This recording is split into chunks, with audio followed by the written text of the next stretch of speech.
Uno de los milagros más impactantes en la historia del cristianismo es la conversión de Saulo de Tarso, quien pasó de ser un feroz perseguidor de los cristianos a convertirse en San Pablo, uno de los más grandes apóstoles de Cristo. Saulo, un fariseo devoto, estaba decidido a erradicar el naciente movimiento cristiano y participó activamente en la persecución de los seguidores de Jesús. Un día, mientras viajaba hacia Damasco para arrestar a más cristianos, Saulo fue derribado de su caballo por una luz cegadora que brilló desde el cielo. Atónito y caído en el suelo, escuchó una voz que le decía: «Saulo, Saulo, ¿por qué me persigues?». Era la voz de Cristo. Saulo, temblando, preguntó: «¿Quién eres, Señor?», y la respuesta fue clara: «Soy Jesús, a quien tú persigues». A partir de ese momento, la vida de Saulo cambió para siempre. La luz lo había cegado temporalmente, y durante 3 días no pudo ver ni comer. Finalmente, un discípulo llamado Ananías, guiado por Dios, visitó a Saulo y oró por él, devolviéndole la vista y bautizándolo como un cristiano. Después de su conversión, Saulo cambió su nombre a Pablo y se convirtió en un ferviente predicador del Evangelio. Viajó por todo el Imperio Romano, fundando iglesias y escribiendo cartas que formarían gran parte del Nuevo Testamento.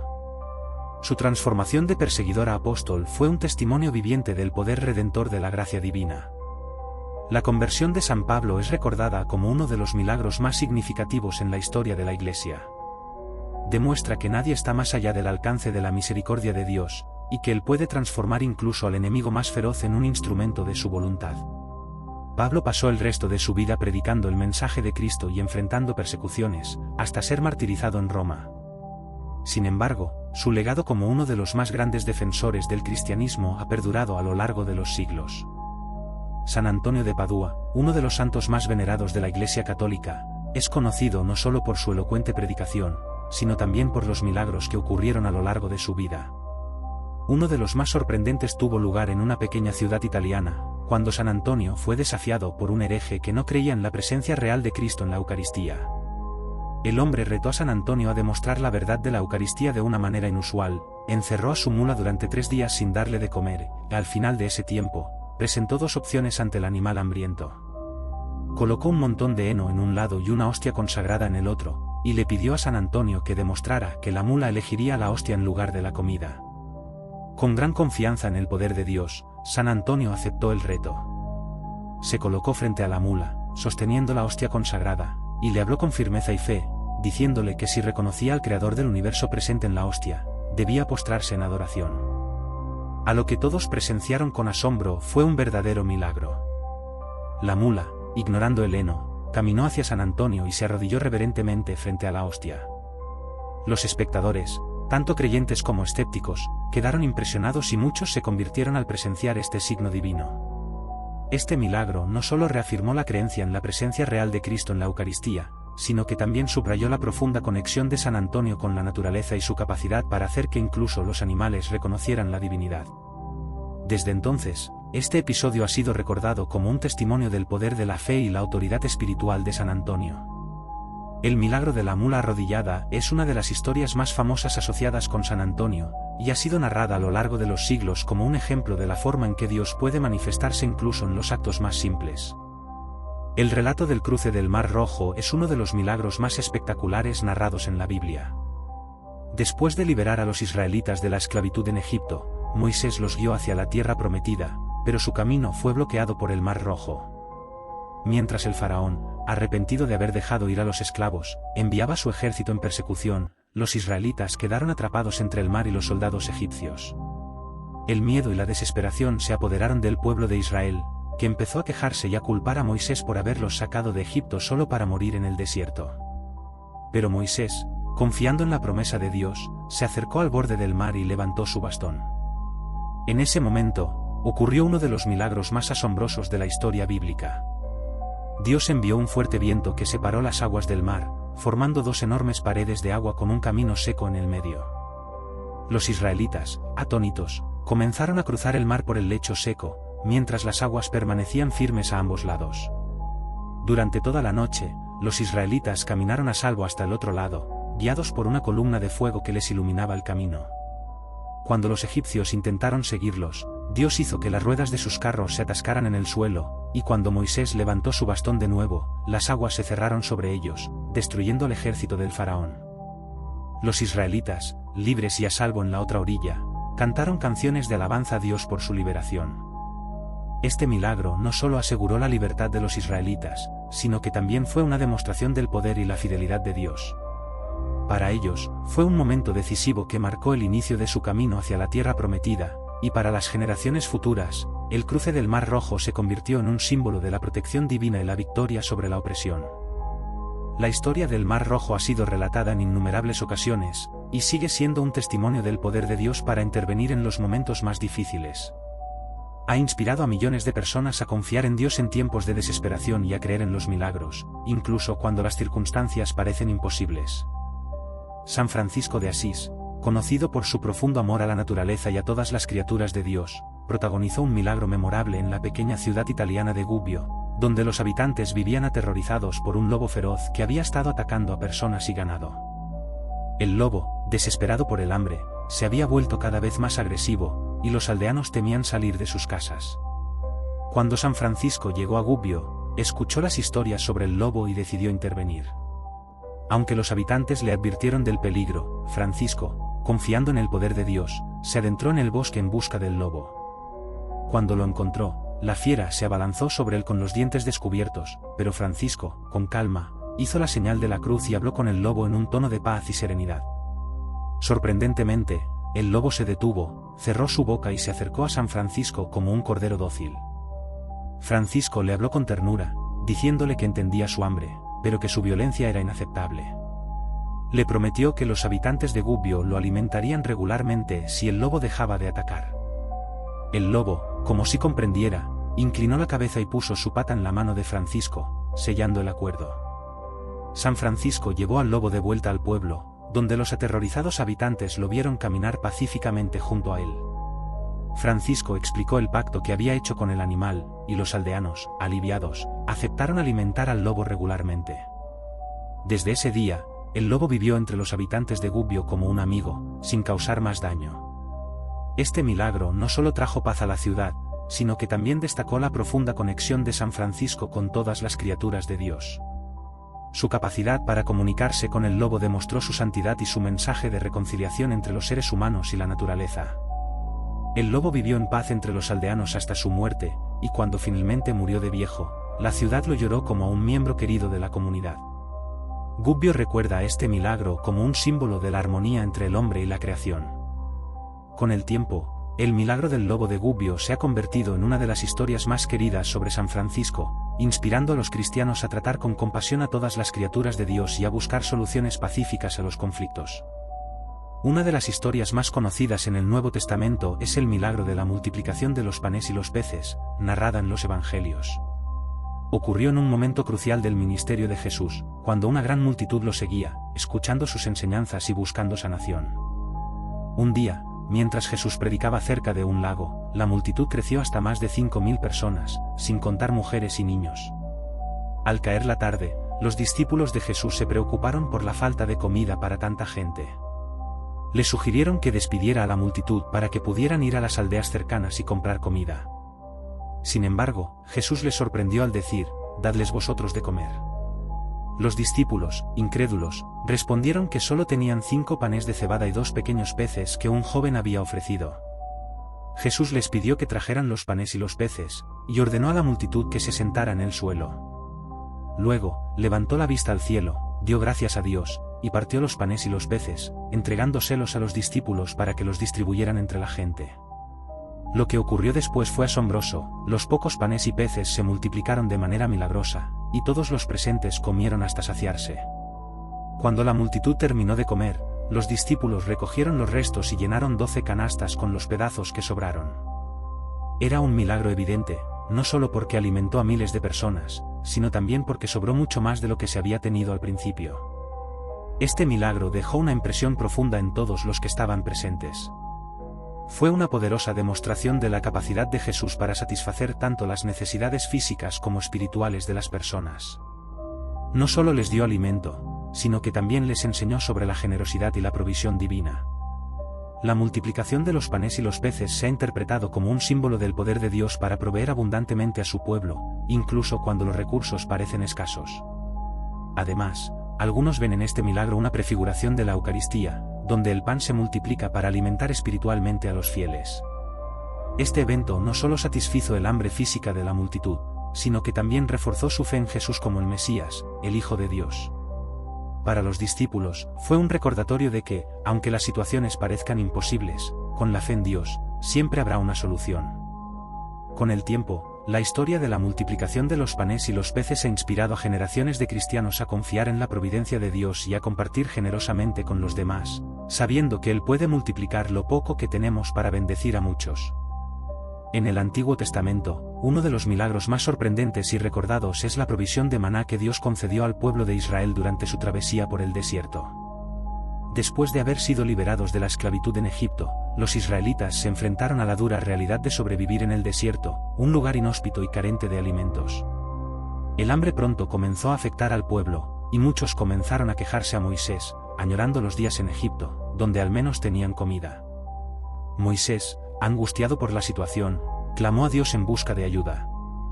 Fue entonces cuando Dios respondió de manera milagrosa, prometiendo que proveería alimento para su pueblo. A la mañana siguiente, los israelitas despertaron y encontraron el suelo cubierto de una sustancia blanca y escamosa, que parecían pequeñas semillas de cilantro. Moisés les dijo que ese era el pan que Dios les había enviado del cielo, y el pueblo lo llamó maná. Dios ordenó que el maná debía recogerse cada mañana, lo suficiente para alimentar a cada familia durante el día. Si alguien trataba de guardar más de lo necesario, el maná se pudría y se llenaba de gusanos. Este milagro no solo proveyó alimento, sino que también enseñó al pueblo a confiar en Dios diariamente para sus necesidades. Durante 40 años, hasta que los israelitas llegaron a la tierra prometida, el maná apareció cada día como una señal de la providencia divina. Este milagro fue un recordatorio constante del cuidado de Dios por su pueblo y de su fidelidad a sus promesas. El maná fue un alimento milagroso que sustentó al pueblo en uno de los momentos más difíciles de su historia. El maná no solo satisfacía el hambre física, sino que también tenía un profundo significado espiritual. A lo largo de los siglos, ha sido visto como un símbolo del pan del cielo, una prefiguración de la Eucaristía, el verdadero alimento espiritual que Cristo prometió a sus seguidores. Los israelitas aprendieron a depender totalmente de Dios durante su tiempo en el desierto. El maná fue un regalo tangible de su amor y cuidado, y sirvió como un recordatorio diario de la necesidad de confiar en Dios para cada aspecto de la vida. Teresa Neumann, una mística alemana del siglo XX, es conocida por los fenómenos extraordinarios que ocurrieron en su vida, incluidas visiones religiosas, los estigmas y curaciones milagrosas. Uno de los eventos más sorprendentes de su vida fue su curación inexplicable de una serie de graves enfermedades que la habían postrado en cama durante años. En 1918, Teresa sufrió un accidente que la dejó gravemente herida y ciega. Durante años, soportó un dolor constante y una parálisis parcial, sin esperanza de recuperación. Sin embargo, su vida cambió en 1926, cuando experimentó una visión de Santa Teresa de Lisieux. En la visión, la santa le prometió que sería curada, y poco después, Teresa recuperó la vista de manera milagrosa. Este no fue el único milagro en su vida. En 1927, durante la celebración de la Semana Santa, Teresa comenzó a experimentar los estigmas, heridas visibles que correspondían a las de Cristo en la crucifixión. A pesar del intenso dolor que sufría, Teresa afirmaba que se sentía más cerca de Dios a través de estas experiencias. Durante los años siguientes, Teresa experimentó múltiples curaciones milagrosas y vivió sin necesidad de alimentos ni agua, afirmando que solo se sustentaba por la Eucaristía. Los médicos y científicos que la examinaron no pudieron encontrar una explicación para su estado de salud ni para los fenómenos sobrenaturales que ocurrían en su cuerpo. Los estigmas de Teresa y su capacidad para vivir sin comer ni beber atrajeron la atención de miles de personas, incluidos clérigos y médicos de todo el mundo. Aunque la Iglesia Católica nunca reconoció oficialmente su santidad, Teresa es recordada como una mujer de profunda fe que soportó su sufrimiento con paciencia y devoción. La vida de Teresa Neumann sigue siendo un enigma para muchos. Sus experiencias han sido objeto de estudios, pero no hay explicación científica para sus curaciones ni para los fenómenos sobrenaturales que presenció. Para los creyentes, Teresa es un ejemplo de entrega total a la voluntad de Dios y una testigo viva del poder de la fe. Santa Isabel de Hungría, una princesa que vivió en el siglo XIII, es conocida por su extraordinaria devoción a los pobres y su vida de profunda caridad. Aunque era miembro de la realeza, Isabel dedicó su vida a cuidar a los enfermos y a los necesitados, distribuyendo alimentos, ropa y recursos a los menos afortunados. Sin embargo, su compromiso con la caridad no siempre fue bien visto en la corte. Su esposo, el príncipe Luis de Turingia, apoyaba sus obras de caridad, pero su familia política, en particular su suegra, veía con desagrado cómo Isabel donaba bienes y riquezas de la corte a los pobres. En una ocasión, mientras Isabel llevaba pan escondido en su manto para dar de comer a los hambrientos, su suegra la confrontó, acusándola de robar de la corte. La suegra exigió que Isabel le mostrara lo que llevaba escondido. Cuando Isabel, con gran temor pero confiando en Dios, abrió su manto, ocurrió un milagro. En lugar de pan, una lluvia de rosas cayó al suelo. Las rosas, de colores brillantes y fragancias deliciosas, sorprendieron a todos los presentes, quienes reconocieron este milagro como una señal de la santidad de Isabel y de la aprobación divina de sus actos de caridad. Este milagro consolidó la fama de Isabel como una mujer santa y piadosa. A pesar de las dificultades y críticas que enfrentaba en la corte, continuó dedicando su vida al servicio de los pobres y los enfermos. Tras la muerte de su esposo, Isabel renunció a su posición y riqueza, fundando un hospital y dedicando el resto de su vida al cuidado de los leprosos y los desamparados. El milagro de las rosas es recordado no solo como una manifestación divina, sino también como un símbolo del poder de la caridad y la fe inquebrantable de Isabel. Su vida ejemplar ha inspirado a generaciones de cristianos a practicar la compasión y el amor hacia los más necesitados, y fue canonizada como santa poco después de su muerte. Santa Isabel es venerada como patrona de los enfermos, los huérfanos y los pobres. Su vida y sus milagros continúan siendo un ejemplo de cómo la fe y la caridad pueden transformar vidas y acercar a las personas al amor de Dios. El milagro de las rosas sigue siendo uno de los episodios más celebrados de su vida, y cada año, el 17 de noviembre, los fieles recuerdan su legado con oraciones y actos de caridad. En la pequeña ciudad de Lanciano, Italia, en el siglo VIII, ocurrió un milagro que cambiaría la historia de la Iglesia Católica. Un monje basiliano, que tenía dudas sobre la doctrina de la transubstanciación, la creencia de que el pan y el vino se convierten en el cuerpo y la sangre de Cristo durante la Eucaristía, experimentó un evento asombroso mientras celebraba la misa. Durante la consagración, el pan se transformó visiblemente en carne y el vino en sangre. El monje, asombrado y lleno de temor, se dio cuenta de que lo que tenía ante él no era solo una representación simbólica, sino una manifestación tangible de la presencia de Cristo en la Eucaristía. Aterrorizado por lo que había presenciado, detuvo la misa y mostró el milagro a los fieles presentes. La noticia se extendió rápidamente por toda la región, y personas de todas partes vinieron a ver este milagro con sus propios ojos. La carne y la sangre milagrosas fueron conservadas y están hasta el día de hoy expuestas en la iglesia de San Francisco en Lanciano. Durante más de 1000 años, este milagro ha sido venerado como un testimonio de la verdad de la Eucaristía. Los análisis científicos modernos han confirmado que la carne es tejido cardíaco humano y que la sangre pertenece al grupo AB, el mismo tipo de sangre encontrado en la sábana santa de Turín. Este milagro ha reforzado la fe de innumerables personas a lo largo de los siglos.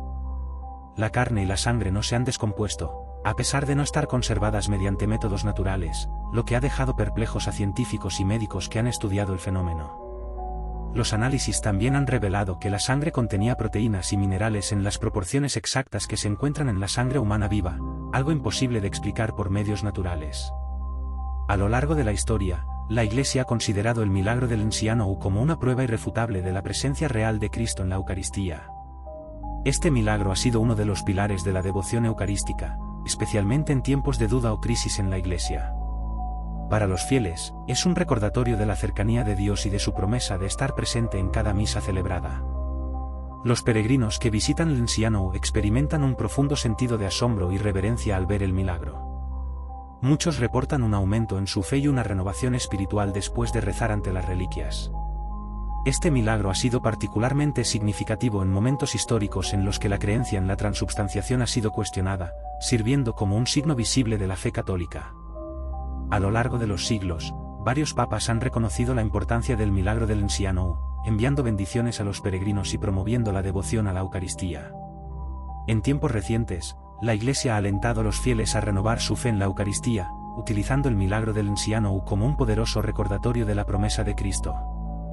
En el año 1531, en las colinas del Tepeyac, en lo que hoy es la Ciudad de México, un humilde indígena llamado Juan Diego tuvo un encuentro extraordinario. Mientras se dirigía a misa en una fría mañana de diciembre, escuchó un canto celestial y vio a una hermosa mujer de pie entre las flores, en lo alto de la colina. La mujer, que irradiaba una luz brillante y cálida, se presentó como la Virgen María, hablándole en su lengua nativa, el náhuatl, y pidiéndole que le construyeran una iglesia en ese lugar. Juan Diego, desconcertado pero lleno de fe, acudió al obispo de la Ciudad de México, Fray Juan de Zumárraga, para transmitirle el mensaje de la Virgen. Sin embargo, el obispo no creyó la historia de Juan Diego y le pidió una señal que probara que realmente había visto a la Madre de Dios. Desanimado pero decidido, Juan Diego volvió al Tepeyac, donde la Virgen le prometió darle una señal para el obispo. Pocos días después, el 12 de diciembre, la Virgen se apareció de nuevo a Juan Diego y le indicó que subiera a la colina y recogiera flores. Aunque era invierno y las colinas estaban áridas, Juan Diego encontró un campo lleno de rosas de Castilla, que no eran nativas de la región. La Virgen le ordenó que las llevara en su tilma, un manto de tela de ayate, al obispo como prueba. Cuando Juan Diego llegó ante el obispo, desplegó su tilma para mostrar las rosas. Pero lo más milagroso fue lo que sucedió después. En la tela de la tilma apareció la imagen de la Virgen María, tal como Juan Diego la había descrito, con un manto azul cubierto de estrellas y una expresión de amor y serenidad en su rostro. El obispo, asombrado, cayó de rodillas ante la imagen y aceptó el milagro. La noticia del milagro se extendió rápidamente, y la iglesia solicitada por la Virgen fue construida en el Tepeyac, convirtiéndose en lo que hoy es la Basílica de Guadalupe, uno de los santuarios marianos más visitados del mundo. La tilma de Juan Diego, con la imagen milagrosa de la Virgen, se ha conservado durante siglos, sin mostrar signos de deterioro, a pesar de estar hecha de un material que debería haberse desintegrado en unos pocos años. La aparición de la Virgen de Guadalupe es considerada un momento crucial en la historia de México.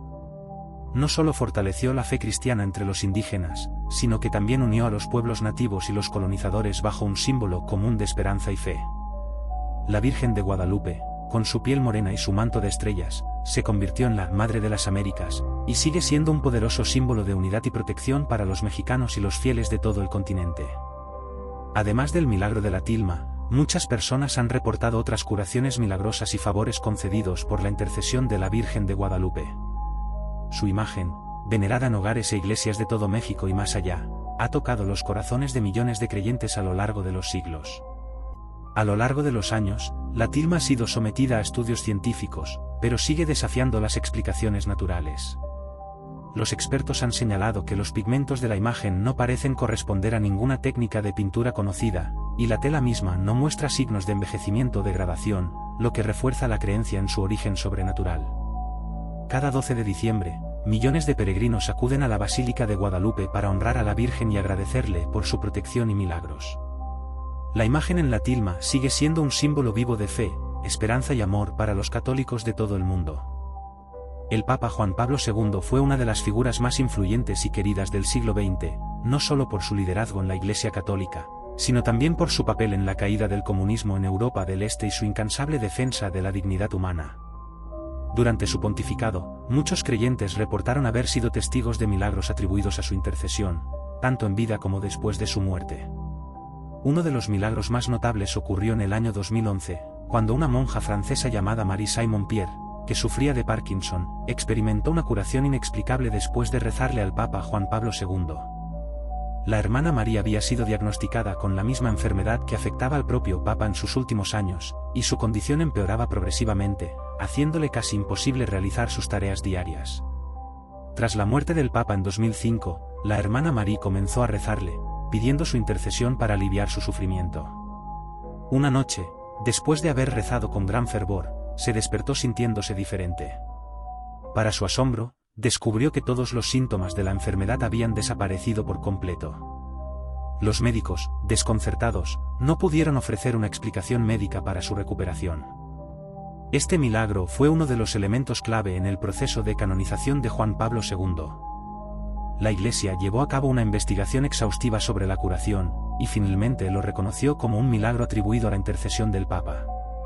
En 2014, Juan Pablo II fue canonizado como santo, convirtiéndose en un símbolo de fe y esperanza para millones de personas en todo el mundo. La vida de Juan Pablo II estuvo marcada por momentos extraordinarios, incluidos atentados contra su vida, como el que sufrió en 1981 cuando fue baleado en la plaza de San Pedro.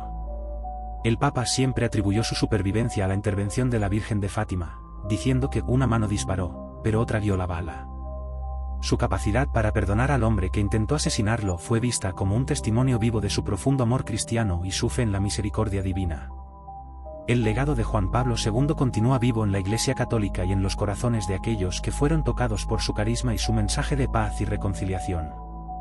Los milagros atribuidos a su intercesión son vistos como una continuación de su obra en la tierra, guiando a los fieles hacia una mayor comprensión del amor y la misericordia de Dios.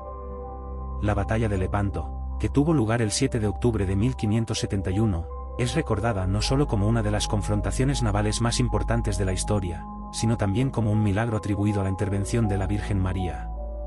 Esta batalla, librada entre la Liga Santa, una alianza de fuerzas cristianas, y el Imperio Otomano, fue vista como un enfrentamiento decisivo entre el cristianismo y el Islam en el Mediterráneo. En la década de 1570, el Imperio Otomano era una potencia militar formidable, y su flota dominaba el Mediterráneo oriental. Las incursiones otomanas habían sembrado el miedo en Europa, y muchas ciudades costeras sufrían de ataques piratas y saqueos. Para contrarrestar esta amenaza, el Papa Pío V organizó la Liga Santa, que incluía a España, Venecia y los estados pontificios, con el fin de detener el avance otomano. Sin embargo, la tarea parecía desalentadora. La flota otomana era mucho más grande y mejor equipada que la de la Liga Santa, y las posibilidades de una victoria cristiana parecían escasas.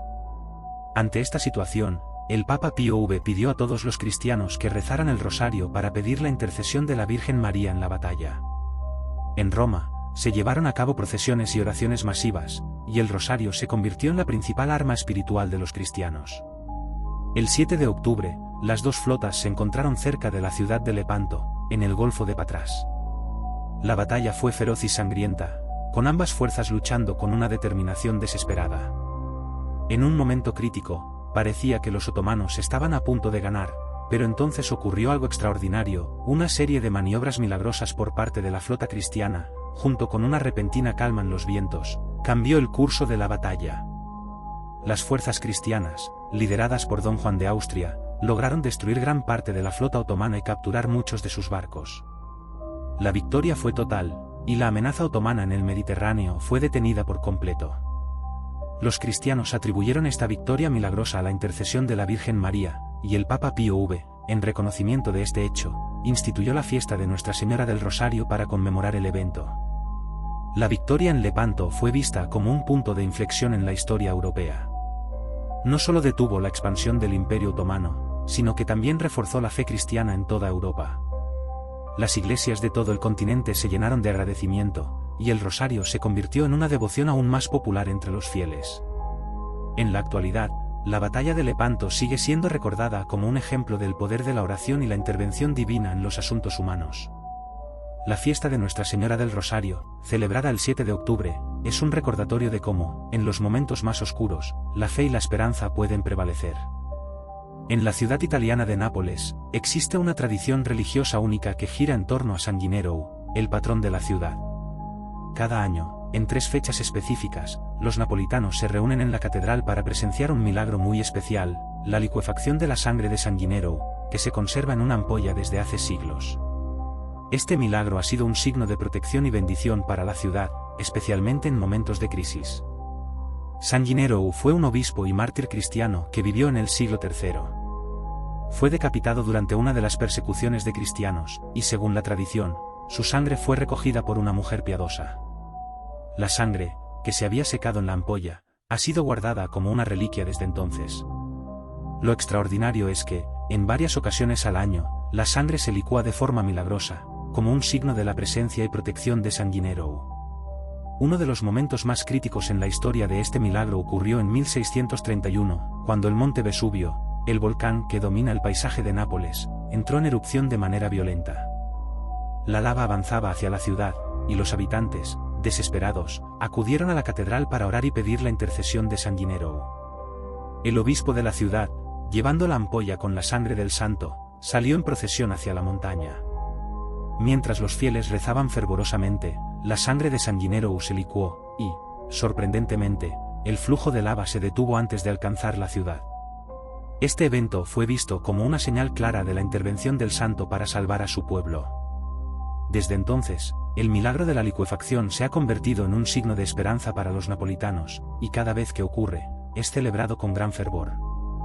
No obstante, cuando la sangre no se licúa, se interpreta como un mal presagio. Ha habido varios años en los que esto no ha sucedido, y en muchos de esos casos, la ciudad ha experimentado desastres naturales, guerras o epidemias poco después.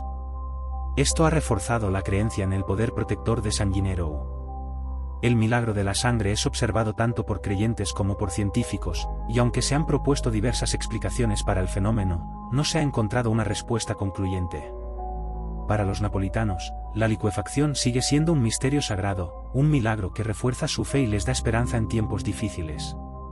A lo largo de los siglos, el culto a San Gennaro ha crecido, y el santo es visto como un protector no solo de Nápoles, sino también de los napolitanos que han emigrado a otras partes del mundo. Las festividades en su honor incluyen procesiones, misas solemnes y actos de caridad, y la ampolla con su sangre sigue siendo una de las reliquias más veneradas de la Iglesia Católica.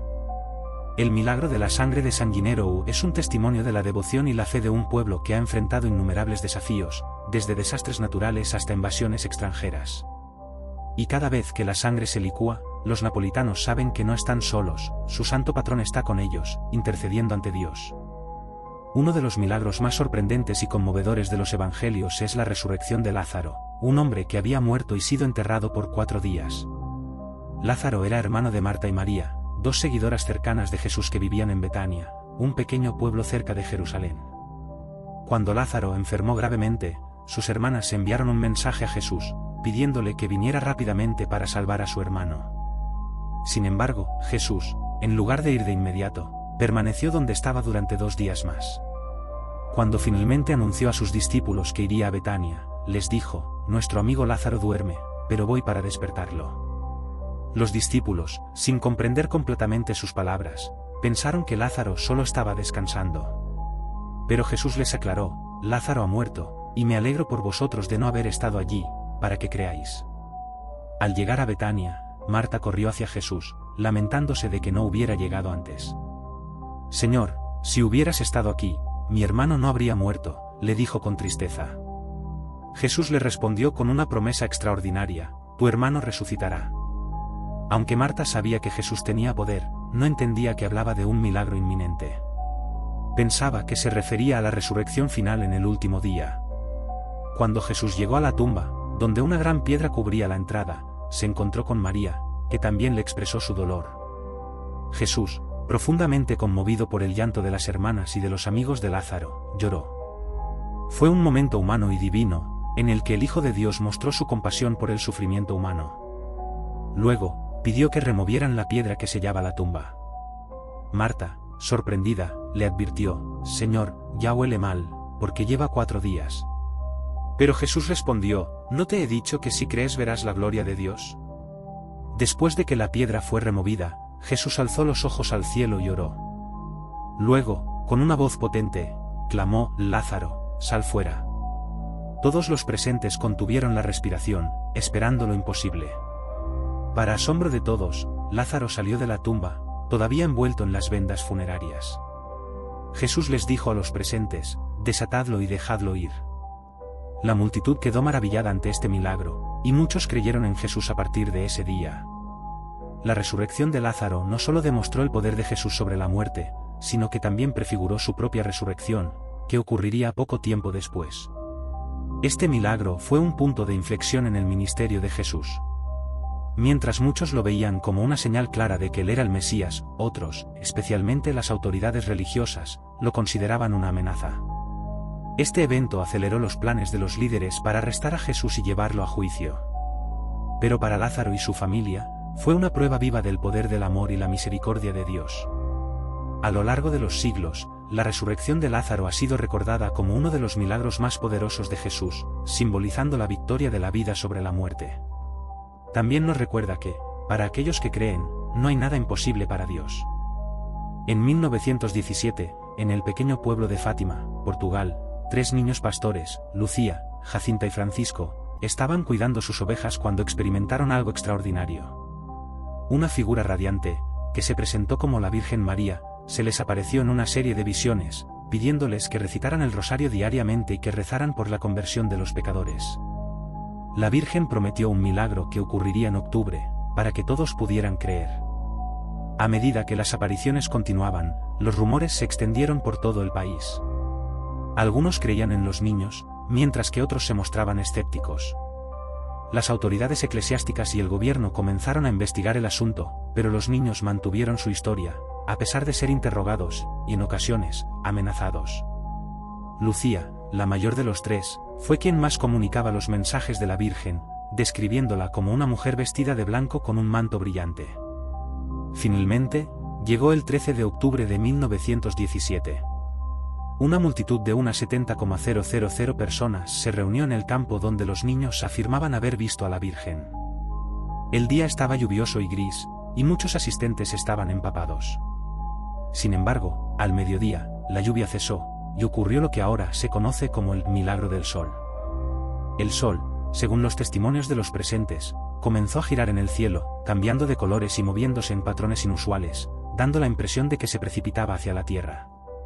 La multitud, compuesta tanto por creyentes como por escépticos, fue testigo de este fenómeno celestial. Muchos describieron cómo el sol emitía luces de colores que envolvían el paisaje, mientras que otros informaron que sus ropas, empapadas por la lluvia, se secaron instantáneamente. Aunque no todos vieron el milagro del mismo modo, lo cierto es que un gran número de personas reportó una experiencia sobrecogedora y misteriosa. Este fenómeno fue investigado por las autoridades civiles y eclesiásticas, y aunque algunos intentaron darle una explicación científica, no pudieron ofrecer una respuesta concluyente. Para muchos, el milagro del sol fue una señal clara de la intervención divina. Los niños continuaron recibiendo visiones durante algún tiempo, y sus vidas cambiaron para siempre. Francisco y Jacinta murieron jóvenes, tal como la Virgen les había predicho, mientras que Lucía vivió hasta una edad avanzada, convirtiéndose en monja y relatando con detalle sus experiencias. El mensaje de Fátima fue claro: la humanidad debía arrepentirse de sus pecados y volver a la fe. La Virgen María también les confió 3 secretos a los niños, que revelaban importantes profecías sobre el futuro de la Iglesia y el mundo. Estos secretos se hicieron públicos años más tarde, y han sido objeto de numerosas interpretaciones. A lo largo de los años, Fátima se ha convertido en uno de los principales centros de peregrinación del mundo católico. Millones de personas han visitado el lugar, rezando en la pequeña capilla construida en el lugar de las apariciones y asistiendo a las ceremonias que conmemoran los eventos de 1917. El mensaje de Fátima sigue resonando, recordando a los fieles la importancia de la oración y el arrepentimiento.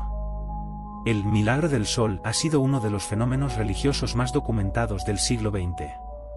Aunque algunos continúan debatiendo su origen, para los creyentes, no hay duda de que fue una manifestación de la misericordia de Dios, a través de la intercesión de la Virgen María, para alertar a la humanidad sobre la necesidad de regresar a los caminos de la fe.